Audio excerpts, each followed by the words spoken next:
This is a science fiction story adapted from a story by Dhrubo Neel. Professor Whitaker isn't in the mood to see visitors today. You should come back another time. Please let me know when you plan to return so I can log it in the scheduling system. The living room of the modern Boston apartment was almost empty of furniture.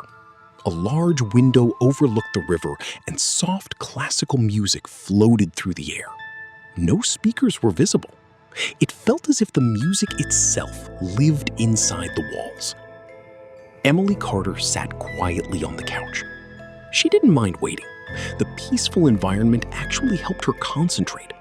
She opened her tablet and skimmed through the latest draft of her doctoral thesis. Without looking up, she said calmly, "I'll wait." "Understood," replied the figure sitting across from her. "Would you like another cup of coffee? Please specify the sugar level. Alternatively, I can provide black coffee." Emily smiled slightly. The tone was unmistakably robotic, because the one speaking to her was a robot. His name was Ethan, the personal assistant of the brilliant but eccentric robotics scientist, Professor Samuel Whitaker. Emily glanced around the apartment. The walls were covered with abstract paintings and experimental sculptures. Then her eyes stopped at a framed photograph. It showed a family portrait of Professor Whitaker, standing beside a young man. Emily looked at the photo, then at Ethan. The resemblance was uncanny. "How strange," she murmured. "That is Professor Whitaker's son," Ethan explained. His name was Ethan Whitaker. The professor loved him deeply. When he constructed me, his son had already passed away. Therefore, he modeled my physical appearance after him. That is why my name is Ethan. He continued in his calm, mechanical tone. My internal structure includes Emotion Sensor Model 2351, Neural Network AI 732, and synthetic polymer blood containing nanocells that allow limited thermal regulation. Okay, Emily interrupted. I get the idea. Would you like to schedule your next visit? No, Emily said, slightly irritated. I told you already. I'll wait. Yes, Emily replied politely. You did say that. I was attempting to maintain conversation. My conversational memory system is still incomplete. Shall I bring coffee? Emily leaned back. Tell me something first. Can you sing? Yes. Which genre would you prefer? I have stored playlists including classical, hip-hop, jazz standards, and contemporary pop. Sing a jazz standard. Emily nodded. Then he began to sing. His voice was astonishing. Smooth, perfectly tuned, warm with emotion. Emily had never heard such flawless singing without musical accompaniment. Professor Whitaker might be considered eccentric, but there was no denying the man was a genius. After 2 lines, Emily raised her hand. Okay, that's enough. Bring coffee, no sugar. Ethan smiled politely and walked toward the kitchen. Just then, the doorbell rang. Emily opened the door. Professor Whitaker stood outside, holding a briefcase. "Ah, Emily," he said enthusiastically. Good. Come in. Ethan? Ethan? He's making coffee, Emily said. You brought the paper? Yes, Professor. Whitaker dropped into a chair and began reading. Then, as usual, his thoughts began racing ahead of the conversation. You researchers who think deeply always make the same mistake, he said suddenly. You try to analyze the surface of a sphere while standing inside it, but from inside, you cannot see the surface properly. Emily nodded politely. Whitaker continued. Do you know what human beings are? She remained silent. Organic robots. He leaned back and grinned. A child grows gradually. A robot could do the same if designed correctly. In that sense, we are simply biological machines. Ethan entered with coffee. Dad, would you like tea? Ethan, Apologies, sir. Would you prefer coffee? Coffee. Emily quickly said, Professor, please take mine. Ethan can bring another one for me. Very good, Emily. Whitaker continued reading the paper. Suddenly, he murmured softly, Ethan, I'm sorry. It's all right, sir, Ethan replied quietly. Emily didn't understand the exchange, but she didn't ask. Whitaker resumed speaking. I'm currently working on quantum neural signal patterns. Some philosophers believe consciousness is nothing more than electromagnetic pulses traveling through neurons. Think about that. He laughed loudly.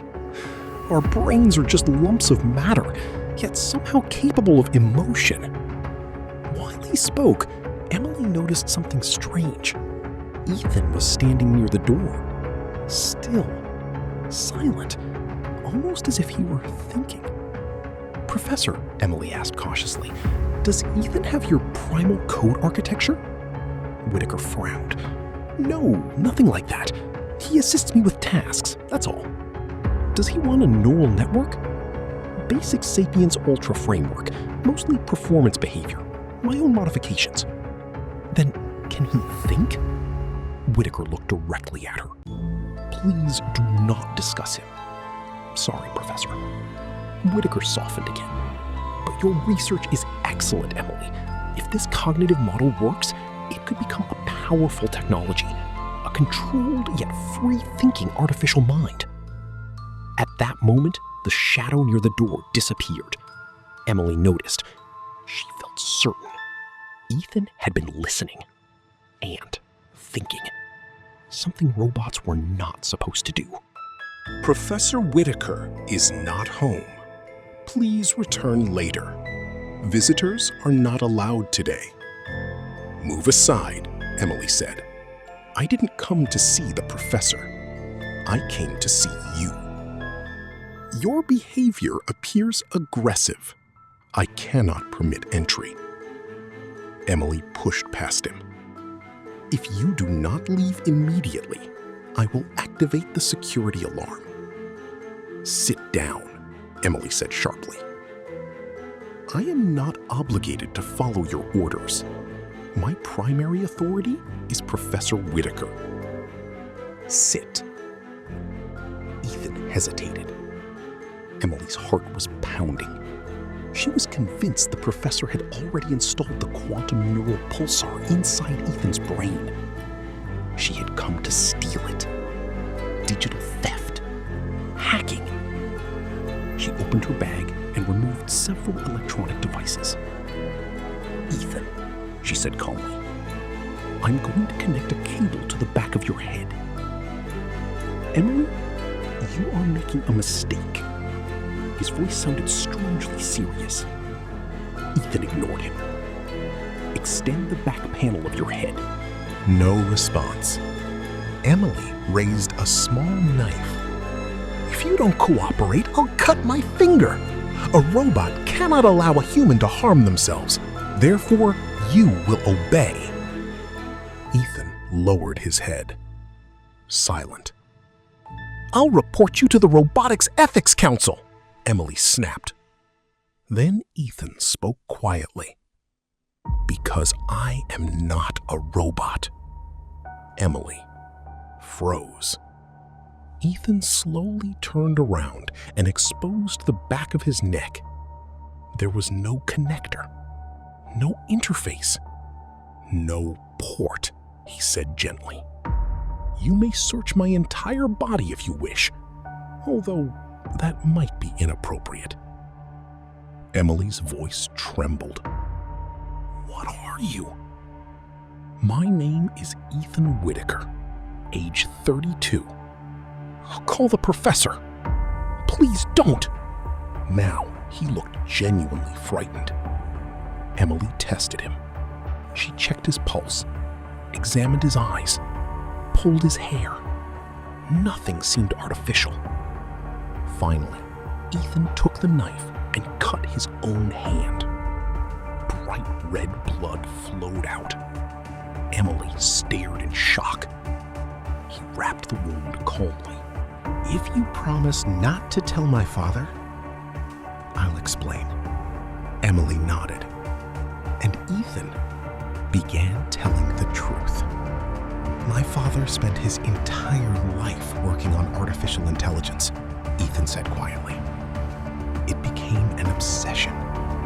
Emily listened silently. For years, he worked on a humanoid robot prototype. He named it Ethan, after me. Ethan paused. Then, one night, there was a fire in the laboratory. I heard about that, Emily said softly. Yes, everyone believes the robot survived and I died. He looked down. But the truth is the opposite. The robot was destroyed in the fire. My father collapsed from smoke inhalation. When he regained consciousness, he saw me standing there. Emily slowly understood. He thought you were the robot. Yes. His mind couldn't handle the loss. If he realized I was alive and the robot was gone, the shock might have killed him. So, I played along. For 6 months? Ethan nodded. And he never suspected? No, Emily whispered. How long will you continue pretending? Ethan smiled faintly. I don't know. Then he said lightly, Would you like another cup of coffee? Black, Emily replied. No sugar. They both laughed.